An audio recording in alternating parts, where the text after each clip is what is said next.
ਜਲ ਤੇ ਥਲ ਕਰ, ਥਲ ਤੇ ਕੂਆ, ਕੂਪ ਤੇ ਮੇਰ ਕਰਾਵੈ। ਧਰਤੀ ਤੇ ਆਕਾਸ਼ ਚੜ੍ਹਾਵੈ, ਚੜ੍ਹੇ ਆਕਾਸ ਗਿਰਾਵੈ। ਭਿਖਾਰੀ ਤੇ ਰਾਜ ਕਰਾਵੈ, ਰਾਜਾ ਤੇ ਭਿਖਾਰੀ। ਖਲ ਮੂਰਤ ਤੇ ਪੰਡਤ ਕਰਬੋ, ਪੰਡਤ ਤੇ ਮੁਖਤਾਰੀ। ਨਾਰੀ ਤੇ ਜੋ ਪੁਰਖ ਕਰਾਵੈ, ਪੁਰਖਨ ਤੇ ਜੋ ਨਾਰੀ। ਕਉ ਕਬੀਰ ਸਾਧੂ ਕੋ ਪ੍ਰੀਤਮ, ਤਿਸ ਮੂਰਤ ਬਲਹਾਰੀ। ਵਾਹਿਗੁਰੂ ਜੀ ਕਾ ਖਾਲਸਾ, ਵਾਹਿਗੁਰੂ ਜੀ ਕੀ ਫਤਿਹ। ਭਗਤ ਕਬੀਰ ਜੀ ਨੇ ਸਾਹਿਬ ਸ੍ਰੀ ਗੁਰੂ ਗ੍ਰੰਥ ਸਾਹਿਬ ਵਿੱਚ ਬੈਠ ਕੇ ਸਾਨੂੰ ਉਪਦੇਸ਼ ਕੀਤਾ ਹੈ। ਅੱਜ ਕੱਲ੍ਹ ਅਸੀਂ ਉਪਦੇਸ਼ ਨੂੰ ਘੱਟ ਹੀ ਮੰਨਦੇ ਹਾਂ, ਕਿਉਂਕਿ ਸਾਇੰਸ ਦਾ ਯੁੱਗ ਹੈ। ਸਾਇੰਸ ਕਹਿੰਦੀ ਇਹ ਨਹੀਂ ਹੋ ਸਕਦਾ, ਧਰਮ ਕਹਿੰਦਾ ਹੈ ਵੀ ਇਹ ਸਾਰਾ ਕੁਛ ਨਾਰਮਲ ਹੈ। ਪਰ ਧਰਮ ਦੀ ਅੱਜ ਕੱਲ੍ਹ ਸੁਣੀ ਕਿੱਥੇ ਜਾਂਦੀ ਹੈ। ਦੱਸਦੇ ਹਨ 4 ਯੁੱਗਾਂ ਦੇ ਵਿੱਚ, ਸਤਿਯੁੱਗ ਦੇ ਵਿੱਚ ਧਰਮ ਦੇ 4 ਪੈਰ ਸਨ। ਤ੍ਰੇਤੇ ਦੇ ਵਿੱਚ ਧਰਮ ਦੇ 3 ਪੈਰ ਸਨ। ਦੁਆਪਰ ਦੇ ਵਿੱਚ 2 ਪੈਰ ਸੀ ਧਰਮ ਦੇ, ਅਤੇ ਕਲਯੁੱਗ ਦੇ ਵਿੱਚ ਸਿਰਫ ਅਤੇ ਸਿਰਫ 1 ਪੈਰ ਹੈ ਧਰਮ ਦਾ। 1 ਪੈਰ ਹੋਣ ਕਰਕੇ ਤੁਸੀਂ ਆਪ ਹੀ ਹਿਸਾਬ ਲਾਓ, ਜਿਹੜੀ ਚੀਜ਼ 4 ਥੰਮਾਂ ਦੇ ਉੱਤੇ ਖਲੋਤੀ ਹੈ, ਜਿਹੜੀ ਚੀਜ਼ 4 ਪੈਰਾਂ ਦੇ ਉੱਤੇ ਖਲੋਤੀ ਹੈ, ਉਹ 1 ਪੈਰ 'ਤੇ ਕਿਵੇਂ ਖੜ੍ਹ ਜਾਏਗੀ। ਉਹ 4 ਥੰਮਾਂ ਵਾਲੀ ਚੀਜ਼ ਜਿਹੜੀ ਹੈ 1 ਥੰਮ ਦੇ ਉੱਤੇ ਕਿਵੇਂ ਖੜ੍ਹ ਜਾਏਗੀ। ਕਲਯੁੱਗ ਦੇ ਵਿੱਚ ਧਰਮ ਦਾ ਖੜ੍ਹਨਾ ਇੰਨਾ ਕੋਮਲ ਹੈ, ਇੰਨਾ ਖਤਰਨਾਕ ਹੈ ਕਿ ਬਸ ਡੋਲਿਆ ਕਿ ਡੋਲਿਆ। ਪਰ ਸਤਿਗੁਰ ਸੱਚੇ ਪਾਤਸ਼ਾਹ ਜੀ ਸਾਨੂੰ ਰਸਤਾ ਵੀ ਨਾਲ ਹੀ ਦੱਸਦੇ ਹਨ ਕਿ ਜਿਉਂ ਮੰਦਰ ਕੋ ਥੰਮੈ ਥੰਮਣ, ਤਿਉਂ ਗੁਰ ਕਾ ਸ਼ਬਦ ਮਨੇ ਅਸਥੰਮਣ। ਜਿਸ ਤਰ੍ਹਾਂ ਮੰਦਰ ਨੂੰ, ਕਿਸੇ ਬਿਲਡਿੰਗ ਨੂੰ ਥੰਮਦੇ ਆ ਨਾ, ਇਸ ਤਰ੍ਹਾਂ ਗੁਰੂ ਦਾ ਸ਼ਬਦ ਜਿਹੜਾ ਹੈ ਉਹ ਸਾਡੇ ਮਨ ਨੂੰ ਥੰਮਦਾ ਹੈ। ਉਸ ਗੁਰੂ ਦਾ ਸ਼ਬਦ ਜਿਹੜਾ ਹੈ ਉਹ ਧਰਮ ਨੂੰ ਕਾਇਮ ਰੱਖਦਾ ਹੈ। ਗੱਲ ਹੋਰ ਪਾਸੇ ਨੂੰ ਜਾ ਰਹੀ ਹੈ।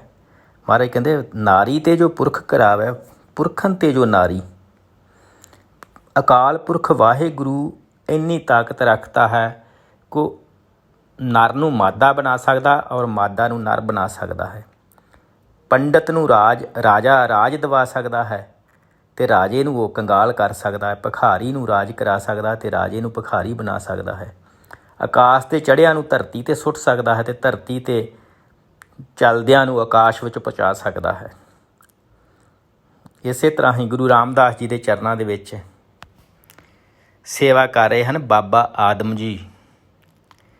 ਬਾਬਾ ਆਦਮ ਜੀ ਅਤੇ ਉਹਨਾਂ ਦੀ ਸੁਪਤਨੀ ਵੱਡੀ ਉਮਰ ਦੇ ਹੋ ਗਏ ਹਨ, 60 ਸਾਲਾਂ ਤੋਂ ਉੱਪਰ ਦੀ ਉਮਰ ਦੇ ਹੋ ਗਏ ਹਨ। ਸੇਵਾ ਕਰ ਰਹੇ ਹਨ ਬੜੀ ਰੀਝ ਦੇ ਨਾਲ। ਗੁਰੂ ਰਾਮਦਾਸ ਜੀ ਆ ਕੇ ਤੇ ਕਹਿੰਦੇ ਆ ਬਾਬਾ ਆਦਮ ਜੀ ਤੁਹਾਡੀ ਸੇਵਾ ਪ੍ਰਵਾਨ ਹੋਈ, ਤੁਸੀਂ ਬਹੁਤ ਰੀਝ ਨਾਲ ਸੇਵਾ ਕਰ ਰਹੇ ਹੋ, ਮੰਗ ਲਓ ਜੋ ਕੁਛ ਮੰਗਣਾ ਹੈ। ਅੱਖਾਂ ਨੀਵੀਆਂ ਕਰ ਲਈਆਂ, ਸਿਰ ਨੀਵਾਂ ਕਰ ਲਿਆ। ਗੁਰੂ ਰਾਮਦਾਸ ਜੀ ਮਹਾਰਾਜ ਜਾਣੀ ਜਾਨ ਕਹਿੰਦੇ ਕੋਈ ਗੱਲ ਨਹੀਂ, ਤੂੰ ਸਵੇਰੇ ਮੰਗ ਲਈ, ਅੱਜ ਰਹਿਣ ਦੇ। ਅੱਜ ਨਾ ਤੂੰ ਮੰਗ, ਸਵੇਰੇ ਮੰਗ ਲਈ, ਤੂੰ ਘਰ ਸਲਾਹ ਕਰਕੇ ਤੇ ਫਿਰ ਮੰਗ ਲਈ ਆ ਕੇ। ਅਗਲੇ ਦਿਨ ਆਪਣੀ ਘਰਵਾਲੀ ਨੂੰ ਵੀ ਨਾਲ ਲੈ ਕੇ ਆਇਆ। ਕਹਿੰਦਾ ਮਹਾਰਾਜ ਇਹੀ ਮੰਗੇਗੀ ਤੁਹਾਡੇ ਕੋਲੋਂ। ਮਾਤਾ ਜੀ ਨੇ ਬਾਬਾ ਆਦਮ ਜੀ ਦੇ ਜਿਹੜੇ ਘਰ ਵਾਲੇ ਸੀ, ਪਤਨੀ ਸੀ, ਉਹਨਾਂ ਨੇ ਝੋਲੀ ਕਰ ਲਈ ਅਤੇ ਕਹਿੰਦੇ ਗੁਰੂ ਰਾਮਦਾਸ ਜੀ ਉਹ ਤੇਰੇ ਦਰ ਦੇ ਉੱਤੇ ਅਸੀਂ ਆਏ ਹਾਂ ਪੁੱਤਰ ਦੀ ਦਾਤ ਲੈਣ ਵਾਸਤੇ। ਸਾਡਾ ਸੰਸਾਰ ਦੇ ਨਾਲ ਸਾਡੀ ਗੰਢ ਪਵੇ, ਸਾਡੀ ਉਮਰ ਵੱਡੀ ਹੋ ਗਈ ਹੈ, ਕਹਿਣ ਤੋਂ ਸ਼ਰਮ ਆਉਂਦੀ ਹੈ, ਇਸੇ ਕਰਕੇ ਇਹਨਾਂ ਤੁਹਾਡੇ ਕੋਲੋਂ ਮੰਗਿਆ ਨਹੀਂ ਹੈ। ਪਰ ਮੇਰੀ ਮਮਤਾ ਜਿਹੜੀ ਹੈ ਉਹ ਕਦੀ ਪੂਰੀ ਨਹੀਂ ਹੋਏਗੀ ਜਿੰਨਾ ਚਿਰ ਮੈਨੂੰ ਪੁੱਤਰ ਦੀ ਦਾਤ ਨਹੀਂ ਮਿਲੇਗੀ। ਗੁਰੂ ਰਾਮਦਾਸ ਜੀ ਬੈਠੇ ਨੇ ਸ਼ਾਂਤ ਚਿੱਤ, ਕਹਿਣ ਲੱਗੇ ਮੇਰੇ ਘਰ 4 ਪੁੱਤਰਾਂ ਨੇ ਜਨਮ ਲੈਣਾ ਸੀ, ਚਲੋ 1 ਪੁੱਤ ਮੈਂ ਵਿੱਚੋਂ ਤੁਹਾਨੂੰ ਦਿੱਤਾ। ਇੰਨੀ ਗੱਲ ਕੀਤੀ ਹੈ। ਕਹਿੰਦੇ ਪਰ ਉਸ ਦਾ ਨਾਮ ਭਾਈ ਭਗਤਾ ਰੱਖਿਓ। ਜਿਹੜਾ ਅੱਜ ਕੱਲ੍ਹ ਬਠਿੰਡੇ ਫਰੀਦਕੋਟ ਡਿਸਟ੍ਰਿਕਟ ਦੇ ਵਿੱਚ ਭਾਈ ਭਗਤਾ ਪਿੰਡ ਹੈ, ਉਹ ਬਾਬਾ ਆਦਮ ਜੀ ਦੇ ਬੇਟੇ ਭਗਤੇ ਦੇ ਨਾਂ ਦੇ ਉੱਤੋਂ ਉਹ ਪਿੰਡ ਭਗਤਾ ਬਣਿਆ ਹੈ। ਭਗਤਾ ਜਿਹੜਾ ਸੀ ਗੁਰੂ ਦਾ ਬਹੁਤ ਜ਼ਿਆਦਾ ਅਨੰਨ ਸੇਵਕ ਸੀ। ਗੁਰੂ ਸਾਹਿਬ ਜੀ ਦੇ ਚਰਨਾਂ ਦੇ ਵਿੱਚ ਸੇਵਾ ਕਰਦਾ ਰਿਹਾ। ਗੁਰੂ ਦੱਸਦੇ ਗੁਰੂ ਹਰਿਰਾਏ ਸਾਹਿਬ ਜੀ ਨੇ ਆਪ ਕਰਤਾਰਪੁਰ ਸਾਹਿਬ ਵਿਖੇ, ਕਰਤਾਰਪੁਰ ਜੋ ਜਲੰਧਰ ਲਾਗੇ ਕਰਤਾਰਪੁਰ ਹੈ, ਉੱਥੇ ਭਾਈ ਭਗਤੇ ਜੀ ਦਾ ਆਪ ਸੰਸਕਾਰ ਕੀਤਾ ਸੀ। ਬਹੁਤ ਜ਼ਿਆਦਾ ਪ੍ਰੇਮ ਸੀ ਗੁਰਸਿੱਖੀ ਦੇ ਨਾਲ। ਭਾਈ ਭਗਤਾ ਜੀ ਸੇਵਾ ਕਰ ਰਹੇ ਹਨ, ਸੇਵਾ ਕਰ ਰਹੇ ਕੀਰਤਪੁਰ ਸਾਹਿਬ। ਕੀਰਤਪੁਰ ਸਾਹਿਬ ਸੇਵਾ ਕਰ ਰਹੇ ਹਨ ਅਤੇ ਇੱਕ ਫੇਰੀ ਵਾਲਾ ਲੰਘਿਆ ਹੈ। ਫੇਰੀ ਵਾਲਾ ਘਿਓ ਵੇਚਦਾ ਹੈ, ਘਿਓ, ਦੇਸੀ ਘਿਓ। ਸੰਗਤਾਂ ਨੇ ਸੇਵਾ ਕਰ ਰਹੀਆਂ ਸੀ, ਜੋ ਸੰਗਤਾਂ ਸੇਵਾ ਕਰ ਰਹੀਆਂ ਕਹਿੰਦੀਆਂ ਅੱਜ ਥੱਕ ਗਏ ਆ ਬੜੇ, ਅਤੇ ਭਾਈ ਭਗਤਾ ਜੀ, ਬਾਬਾ ਜੀ ਅੱਜ ਸਾਨੂੰ ਘਿਓ ਦੇ ਨਾਲ ਪ੍ਰਸ਼ਾਦੇ ਛਕਾਓ, ਘਿਓ ਪਾ ਕੇ ਸਬਜ਼ੀ 'ਚ ਖਵਾਓ ਤਾਂ ਫੇਰ ਮਜ਼ਾ ਆਵੇ। ਫੇਰੀ ਵਾਲੇ ਨੂੰ ਵੇਖ ਕੇ ਕਹਿਣ ਲੱਗੀ ਸੰਗਤ। ਭਾਈ ਭਗਤਾ ਜੀ ਨੇ ਫੇਰੀ ਵਾਲੇ ਨੂੰ ਆਵਾਜ਼ ਮਾਰੀ, ਆਵਾਜ਼ ਮਾਰ ਕੇ ਕਹਿੰਦੇ ਵੀ ਭਾਈ ਸਾਨੂੰ ਘਿਓ ਦੇ ਜਾ। ਘਿਓ ਆਪਣੀ ਮਰਜ਼ੀ ਨਾਲ ਹੀ ਪਾ ਲਿਆ ਪੀਪੇ ਦੇ ਵਿੱਚੋਂ, ਜਿੰਨਾ ਜੀ ਕਰਦਾ ਸੀ ਪਾ ਕੇ। ਕਹਿੰਦੇ ਘਰ ਅੱਜ ਮੇਰੇ ਕੋਲ ਪੈਸੇ ਵੀ ਹੈ ਨਹੀਂ, ਕੱਲ੍ਹ ਨੂੰ ਪੈਸੇ ਲੈ ਲਈ, ਅਤੇ ਤੂੰ ਇੱਦਾਂ ਕਰੀ ਘਰ ਜਾ ਕੇ ਘਿਓ ਤੋਲ ਲਈ, ਜਿੰਨਾ ਤੇਰਾ ਘਟ ਗਿਆ ਹੋਇਆ ਉਨੇ ਘਿਓ ਦੇ ਪੈਸੇ ਬਾਕੀ ਜਿਹੜੇ ਆ ਉਹ ਸਾਡੇ ਕੋਲ ਲੈ ਲਈ। ਸਵੇਰੇ ਮੈਂ ਪੈਸੇ ਲੈ ਕੇ ਆਊਂਗਾ ਗੁਰੂ ਸਾਹਿਬ ਜੀ ਕੋਲੋਂ, ਅਤੇ ਤੂੰ ਘਿਓ ਦੇ ਪੈਸੇ ਉਹਨੇ ਸਾਡੇ ਕੋਲੋਂ ਲੈ ਲਈ। ਫੇਰੀ ਵਾਲਾ ਜਿਹੜਾ ਸੀ ਉਹ ਜਦੋਂ ਉਹਨੇ ਘਰ ਜਾ ਕੇ ਵੇਖਿਆ, ਉਹਨੇ ਘਿਓ ਦੇ ਦਿੱਤਾ। ਘਰ ਜਾ ਕੇ ਤੋਲਣ ਲੱਗਾ, ਵਪਾਰੀ ਆਦਮੀ ਸੀ, ਕਿਉਂਕਿ ਤੁਹਾਨੂੰ ਪਤਾ ਵਪਾਰੀ ਬੰਦਿਆਂ ਨੂੰ ਪੈਸੇ ਨਾਲ ਹੀ ਮਤਲਬ ਹੁੰਦਾ ਆ। ਘਰ ਜਾ ਕੇ ਘਿਓ ਤੋਲਿਆ ਵੀ ਕਿੰਨਾ ਘਟਿਆ ਹੈ, ਮੈਂ ਕਿੰਨੇ ਸਵੇਰੇ ਪੈਸੇ ਲੈਣੇ ਆ ਬਾਬਾ ਆਦਮ ਜੀ ਕੋਲੋਂ। ਜਦੋਂ ਘਰ ਜਾ ਕੇ ਘਿਓ ਤੋਲਿਆ ਆ, ਘਿਓ ਪੂਰੇ ਦਾ ਪੂਰਾ ਨਿਕਲਿਆ।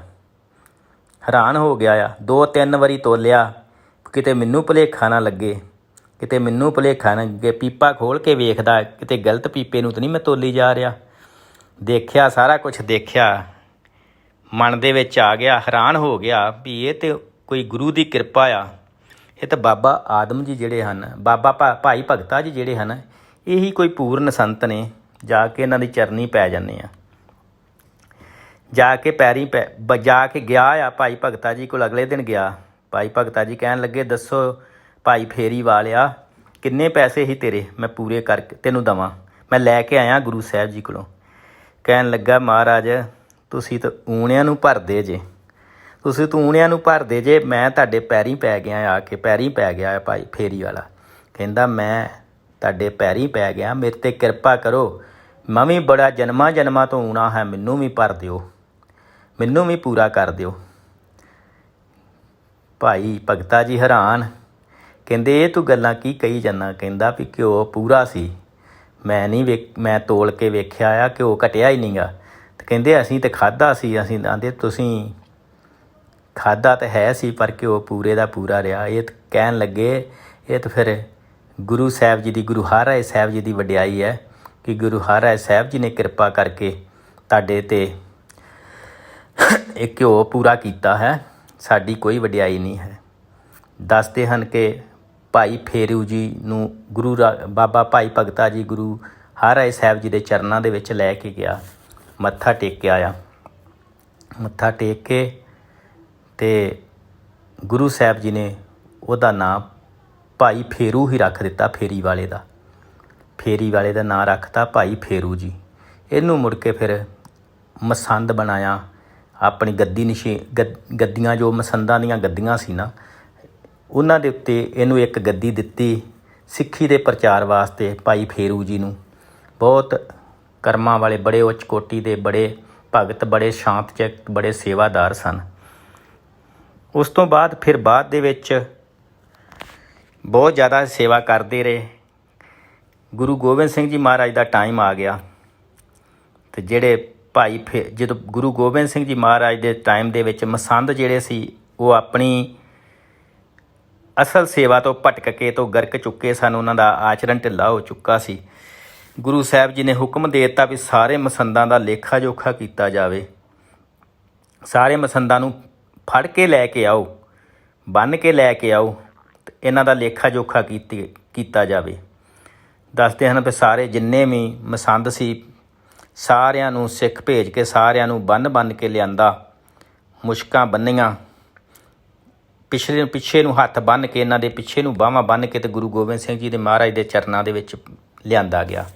ਕਹਿੰਦੇ ਕੋਈ ਰਹਿਤ ਨਹੀਂ ਗਿਆ। ਕਹਿੰਦੇ ਇੱਕ ਫੇਰੂ ਜੀ ਰਹਿੰਦੇ ਆ ਜੀ, ਇੱਕ ਫੇਰੂ ਹੈ, ਫੇਰੂ ਨਾਂ ਦਾ ਹੈਗਾ ਮਸੰਦ, ਉਹ ਰਹਿੰਦਾ ਅਜੇ। ਮਹਾਰਾਜ ਕਹਿੰਦੇ ਉਹਨੂੰ ਵੀ ਬੰਨ੍ਹ ਕੇ ਲਿਆਓ, ਉਹਦੀਆਂ ਵੀ ਮੁਸ਼ਕਾਂ ਬੰਨ੍ਹ ਕੇ, ਹੱਥ ਪਿੱਛੇ ਨੂੰ ਬੰਨ੍ਹ ਕੇ ਤੇ ਉਹਨੂੰ ਵੀ ਲੈ ਕੇ ਆਓ। ਗੁਰੂ ਗੋਬਿੰਦ ਸਿੰਘ ਜੀ ਮਹਾਰਾਜ ਕਹਿੰਦੇ, ਦੱਸਦੇ ਹਨ ਵੀ ਜਦੋਂ ਸਿੰਘ ਗਏ ਆ ਭਾਈ ਫੇਰੂ ਜੀ ਨੂੰ ਬੰਨ੍ਹਣ ਵਾਸਤੇ, ਉਹਨਾਂ ਦਾ ਤੇਜ ਪ੍ਰਤਾਪ, ਉਹਨਾਂ ਦਾ ਚਿੱਟਾ ਦਾੜਾ, ਐਡਾ ਪਿਆਰਾ ਨਾਮ ਦੇ ਮੂਰਤ ਦੇਖ ਕੇ ਤੇ ਸਿੱਖਾਂ ਦਾ ਹੌਸਲਾ ਨਹੀਂ ਪਿਆ ਕਿ ਇਹਦੀਆਂ ਬਾਹਾਂ ਬੱਧੀਆਂ ਜਾਣ। ਕਹਿਣ ਲੱਗੇ ਗੁਰਮੁਖੋ, ਗੁਰੂ ਗੋਬਿੰਦ ਸਿੰਘ ਜੀ ਮਹਾਰਾਜ ਨੇ ਯਾਦ ਕੀਤਾ ਆ ਤੇ ਚਲੋ ਸਾਡੇ ਨਾਲ ਚੱਲੋ ਤੇ ਗੁਰੂ ਗੋਬਿੰਦ ਸਿੰਘ ਜੀ ਮਹਾਰਾਜ ਦੇ ਚਰਨਾਂ 'ਚ ਚੱਲੋ ਜਾ ਕੇ, ਉੱਥੇ ਉਹਨਾਂ ਨੂੰ ਜਾ ਕੇ ਹਿਸਾਬ ਕਿਤਾਬ ਦੇਣਾ। ਕਹਿੰਦੇ ਗੁਰੂ ਸਾਹਿਬ ਜੀ ਦਾ ਕੀ ਹੁਕਮ ਆ? ਕਹਿੰਦੇ ਉਹਨਾਂ ਦਾ ਹੁਕਮ ਤੇ ਇਹ ਆ ਕਿ ਉਹਨਾਂ ਦੀਆਂ ਬਾਹਾਂ ਪਿੱਛੇ ਨੂੰ ਬੰਨ੍ਹ ਕੇ ਤੇ ਉਹਨਾਂ ਨੂੰ ਫੇਰ ਲੈ ਕੇ ਆਓ। ਕਹਿਣ ਲੱਗਾ ਫਿਰ ਮੇਰੀਆਂ ਬਾਹਾਂ ਪਿੱਛੇ ਨੂੰ ਬੰਨੋ। ਸਿੰਘ ਕਹਿਣ ਲੱਗੇ ਨਹੀਂ, ਸਾਡਾ ਹੌਸਲਾ ਨਹੀਂ ਪੈਂਦਾ, ਤੁਸੀਂ ਗੁਰਮੁਖ ਜਾਪਦੇ ਹੋ, ਅਸੀਂ ਤੁਹਾਡੀਆਂ ਬਾਹਾਂ ਨਹੀਂ ਪਿੱਛੇ ਬੰਨ੍ਹ ਸਕਦੇ, ਤੁਸੀਂ ਉੱਦਾਂ ਹੀ ਸਾਡੇ ਨਾਲ ਚੱਲੋ। ਚਲੋ ਜੀ, ਭਾਈ ਫੇਰੂ ਜੀ ਚੱਲ ਪਏ ਨੇ। ਸਾਰਾ ਰਸਤਾ ਬਾਹਾਂ ਆਪਣੀਆਂ ਪਿੱਛੇ ਜਿਸ ਤਰ੍ਹਾਂ ਵੱਜੀਆਂ ਹੁੰਦੀਆਂ ਇਸੇ ਤਰ੍ਹਾਂ ਪਿੱਛੇ ਨੂੰ ਜੂੜ ਕੇ, ਪਿੱਛੇ ਨੂੰ ਕਰਕੇ ਬਾਹਾਂ ਤੋਂ ਉੱਦਾਂ ਹੀ ਤੁਰੇ ਆਏ ਨੇ।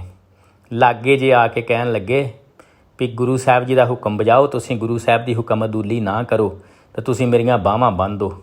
ਦੱਸਦੇ ਅੱਗੇ ਕਰਕੇ ਬਾਹਾਂ ਬੰਨ੍ਹ ਲੀਆਂ, ਮਾੜੀਆਂ ਦੀਆਂ ਬਾਹਾਂ ਬੰਨ੍ਹਤੀਆਂ ਉਹਨਾਂ ਨੇ, ਨਾ ਚਾਹੁੰਦਿਆਂ ਹੋਇਆਂ ਵੀ ਸਿੱਖਾਂ ਨੇ। ਬੰਨ੍ਹ ਕੇ ਤੇ ਦਾੜਾ ਹੱਥ 'ਚ ਫੜ ਲਿਆ ਆ, ਹੱਥ ਜੋੜ ਕੇ ਦਾੜਾ ਵਿੱਚ ਹੱਥਾਂ ਦੇ ਲੈ ਕੇ ਤੇ ਗੁਰੂ ਗੋਬਿੰਦ ਸਿੰਘ ਜੀ ਦੇ ਮਹਾਰਾਜ ਦੇ ਚਰਨਾਂ ਵਿੱਚ ਪੇਸ਼ ਹੋਇਆ। ਕਹਿਣ ਲੱਗੇ ਜੀ ਆ ਗਏ ਆ ਭਾਈ ਫੇਰੂ ਜੀ, ਤੇ ਇਹਨਾਂ ਦੇ ਕੋਲ ਤਾਂ ਕੋਈ ਹਿਸਾਬ ਕਿਤਾਬ ਵੀ ਨਹੀਂ ਹੈ, ਇਹਨਾਂ ਨੇ ਤਾਂ ਕੋਈ ਲਿਖਤ ਪੜ੍ਹਤੀ ਨਹੀਂ ਰੱਖੀ। ਗੁਰੂ ਦੀਆਂ ਮਸੰਦ ਦਾ ਮਤਲਬ ਹੁੰਦਾ ਹੈ ਮਸਨਦ ਜਿਹੜੀ ਗੁਰੂ ਦੀਆਂ ਭੇਟਾਵਾਂ, ਗੁਰੂ ਦੀਆਂ ਭੇਟਾਂ ਨੂੰ ਜਿਹੜੇ ਆਮ ਸੰਗਤਾਂ ਕੋਲ ਲੈ ਕੇ ਗੁਰੂ ਤੱਕ ਪਹੁੰਚਾਉਂਦੇ ਸਨ, ਉਹਨਾਂ ਨੂੰ ਮਸੰਦ ਕਹਿੰਦੇ ਸਨ। ਬਾਅਦ 'ਚ ਮਸਨਦ ਜਿਹੜੀਆਂ ਗੁਰੂ ਦੀਆਂ ਭੇਟਾਵਾਂ ਨੂੰ ਗੁਰੂ ਤੱਕ ਪਹੁੰਚਾਉਣ ਵਾਲਿਆਂ ਨੂੰ ਮਸੰਦ ਕਹਿੰਦੇ ਸਨ, ਪਰ ਇਹ ਰਸਤੇ ਦੇ ਵਿੱਚ ਹੀ ਖਾ ਜਾਂਦੇ ਹਨ, ਗੁਰੂ ਤੱਕ ਪਹੁੰਚਾਉਂਦਾ ਹੀ ਕੋਈ ਨਹੀਂ ਸੀ। ਇਸ ਕਰਕੇ ਇਹਨਾਂ ਨੂੰ ਮਹਾਰਾਜ ਨੇ ਫਿਰ ਸਜ਼ਾ ਦਿੱਤੀ, ਕੜਾਹਿਆਂ 'ਚ ਪਾ ਕੇ ਜੀਂਦਿਆਂ ਨੂੰ ਸਾੜਿਆ ਸੀ, ਜੋ ਅੱਜ ਕੱਲ੍ਹ ਵੀ ਸਮਾਂ ਇਸੇ ਤਰ੍ਹਾਂ ਦਾ ਹੀ ਚੱਲ ਰਿਹਾ ਹੈ ਕੁਝ। ਅਤੇ ਚਲੋ ਜੀ, ਗੁਰੂ ਸਾਹਿਬ ਜੀ ਦੇ ਚਰਨਾਂ 'ਚ ਜਦੋਂ ਭਾਈ ਫੇਰੂ ਜੀ ਜਿਹੜੇ ਆ ਬੈਠੇ ਆ, ਗੁਰੂ ਸਾਹਿਬ ਜੀ ਨੇ ਵੇਖ ਕੇ ਤਾਂ ਹੱਸ ਪਏ ਨੇ। ਕਹਿੰਦੇ ਭਾਈ ਫੇਰੂ ਜੀ ਸੁਣਾਓ ਕੀ ਹਿਸਾਬ ਕਿਤਾਬ ਹੈ ਤੁਹਾਡਾ? ਕਹਿੰਦੇ ਮਹਾਰਾਜ ਹਿਸਾਬ ਤਾਂ ਸਾਰਾ ਤੁਹਾਡੇ ਕੋਲ ਹੀ ਹੈ, ਮੇਰੇ ਕੋਲ ਤਾਂ ਕੋਈ ਹਿਸਾਬ ਹੀ ਨਹੀਂ ਹੈਗਾ। ਕਹਿੰਦੇ ਧਰਮ ਰਾਏ ਦਰ ਕਾਗਦ ਫਾੜੇ, ਜਨ ਨਾਨਕ ਲੇਖਾ ਸਮਝਾ। ਜਦੋਂ ਗੁਰੂ ਨਾਨਕ ਦੇ ਪਾਤਸ਼ਾਹ ਦੇ ਘਰ ਦੇ ਵਿੱਚ ਲੇਖਾ ਆਪਣਾ ਪਹੁੰਚ ਜਾਵੇ, ਫਿਰ ਉਦੋਂ ਸੰਸਾਰੀ ਕਿਤਾਬਾਂ ਦੀ ਲੋੜ ਨਹੀਂ ਰਹਿ ਜਾਂਦੀ, ਉਹ ਕਿਸੇ ਕਿਤਾਬ ਦੀ ਕਿਸੇ ਲਿਖਤ ਦੀ ਲੋੜ ਨਹੀਂ ਰਹਿ ਜਾਂਦੀ। ਕਹਿਣ ਲੱਗੇ ਗੁਰੂ ਸਾਹਿਬ ਜੀ ਹੱਸ ਕੇ ਕਹਿਣ ਲੱਗੇ ਤੇਰਾ ਲੇਖਾ ਤਾਂ ਸਾਡੇ ਦਿਲ ਦੇ ਵਿੱਚ ਲਿਖਿਆ ਹੈ। ਉਹਦੀਆਂ ਜਾ ਕੇ ਫਟਾਫਟ ਬਾਹਾਂ ਖੋਲ੍ਹ ਕੇ ਭਾਈ ਫੇਰੂ ਜੀ ਦੀਆਂ ਤੁਹਾਨੂੰ ਗੱਲ ਨਾਲ ਲਾ ਲਿਆ। ਬਾਅਦ ਦੇ ਵਿੱਚ ਉਸ ਨੂੰ ਫਿਰ 5 ਵਾਰ ਦਿੱਤੇ ਨੇ ਗੁਰੂ ਗੋਬਿੰਦ ਸਿੰਘ ਜੀ ਮਹਾਰਾਜ ਜੀ ਨੇ ਭਾਈ ਫੇਰੂ ਜੀ ਨੂੰ। ਭਾਈ ਫੇਰੂ ਸੱਚੀ ਦਾੜੀ, ਭਾਈ ਫੇਰੂ ਤੇਰੀ ਸੇਵਾ ਗਾੜੀ, ਭਾਈ ਫੇਰੂ ਜਗ ਤੁਲਹਾ ਹਾਰੀ, ਭਾਈ ਫੇਰੂ ਤੇਰੀ ਕਰਨੀ ਸਾਰੀ। ਫਿਰ 5ਵੇਂ ਥਾਂ 'ਤੇ ਕਹਿੰਦੇ ਨੇ ਭਾਈ ਫੇਰੂ ਤੇਰੇ ਤੋਂ ਸਤਿਗੁਰੂ ਬਲਿਹਾਰੀ। ਜਿਹਦੇ ਤੋਂ ਸਤਿਗੁਰੂ ਬਲਿਹਾਰੀ ਜਾਵੇ ਉਹ ਤੁਸੀਂ ਆਪ ਹੀ ਸੋਚ ਸਕਦੇ ਹੋ ਕਿ ਉਹ ਕਿੱਡਾ ਕੁ ਉੱਚੇ ਆਚਰਨ ਦਾ ਅਤੇ ਕਿੱਡਾ ਕੁ ਚੜ੍ਹਦੀ ਕਲਾ ਵਾਲਾ ਗੁਰਮੁਖ ਪਿਆਰਾ ਹੋਵੇਗਾ। ਸੋ ਇਹ ਭਾਈ ਭਗਤੂ ਜੀ ਨੇ ਭਾਈ ਫੇਰੂ ਜੀ ਨੂੰ ਗੁਰੂ ਚਰਨਾਂ ਵਿੱਚ ਲਿਆਂਦਾ ਅਤੇ ਇਹ ਉਹ ਮਸੰਦ ਬਣ ਕੇ, ਜਦੋਂ ਮਸੰਦ ਜਿਹੜੇ ਬਿਲਕੁਲ ਗਿਰ ਚੁੱਕੇ ਸਨ, ਉਸ ਟਾਈਮ ਵੀ ਉਹਨਾਂ ਨੇ ਜਿਹੜੀ ਸੀ ਆਪਣੀ ਸੇਵਾ ਸਹੀ ਤਰ੍ਹਾਂ ਦੇ ਨਾਲ ਨਿਭਾ ਕੇ ਅਤੇ ਗੁਰੂ ਚਰਨਾਂ ਦੇ ਵਿੱਚ ਜਿਹੜੀ ਸੀ ਉਹ ਆਪਣੀ ਨਾਮਣਾ ਖੱਟਿਆ ਅਤੇ ਉਹ ਸੱਚਖੰਡ ਨੂੰ ਪਹੁੰਚੇ। ਗੁਰੂ ਸਾਹਿਬ ਜੀ ਨੇ ਇੱਕ ਫੇਰੀ ਵਾਲੇ ਨੂੰ, ਇੱਕ ਰੁਲਦੇ ਹੋਏ ਇੱਕ ਬੁੱਢੇ ਇਨਸਾਨ ਨੂੰ ਜਿਹਨੂੰ ਕੋਈ ਆਸ ਨਹੀਂ ਸੀ, ਉਹਨੂੰ ਪੁੱਤਰ ਦੀ ਦਾਤ ਦੇ ਕੇ ਸੰਸਾਰ ਦੇ ਨਾਲ ਜੋੜਿਆ। ਇੱਕ ਫੇਰੀ ਵਾਲੇ ਨੂੰ ਗੁਰੂ ਘਰ ਦਾ ਮਸੰਦ ਬਣਾ ਕੇ ਉਹਨੂੰ ਉੱਚ ਪਦਵੀ ਦੇ ਉੱਤੇ ਪਹੁੰਚਾਇਆ। ਤਾਂ ਕਰਕੇ ਹੀ ਭਾਈ ਭਗਤ ਕਬੀਰ ਜੀ ਕਹਿੰਦੇ ਹਨ ਕਿ ਧਰਤੀ 'ਤੇ ਆਕਾਸ਼ ਚੜ੍ਹਾਵੈ, ਚੜ੍ਹੇ ਆਕਾਸ਼ ਗਿਰਾਵੈ, ਭਿਖਾਰੀ 'ਤੇ ਰਾਜ ਕਰਾਵੈ, ਰਾਜਾ 'ਤੇ ਭਿਖਾਰੀ, ਖਲ ਮੂਰਖ 'ਤੇ ਪੰਡਤ ਕਰਬੋ, ਪੰਡਤ 'ਤੇ ਮੁਗਤਾਰੀ। ਅੱਜ ਦਾ ਇੰਨਾ ਹੀ। ਗੁਰੂ ਸਾਹਿਬ ਜੀ ਬਖਸ਼ਣਹਾਰ ਹਨ। ਹੋਈਆਂ ਗਲਤੀਆਂ ਭੁੱਲਾਂ ਦੀ ਵਾਹਿਗੁਰੂ ਜੀ ਖਿਮਾ ਬਖਸ਼ਣ। ਵਾਹਿਗੁਰੂ ਜੀ ਕਾ ਖਾਲਸਾ, ਵਾਹਿਗੁਰੂ ਜੀ ਕੀ ਫਤਿਹ।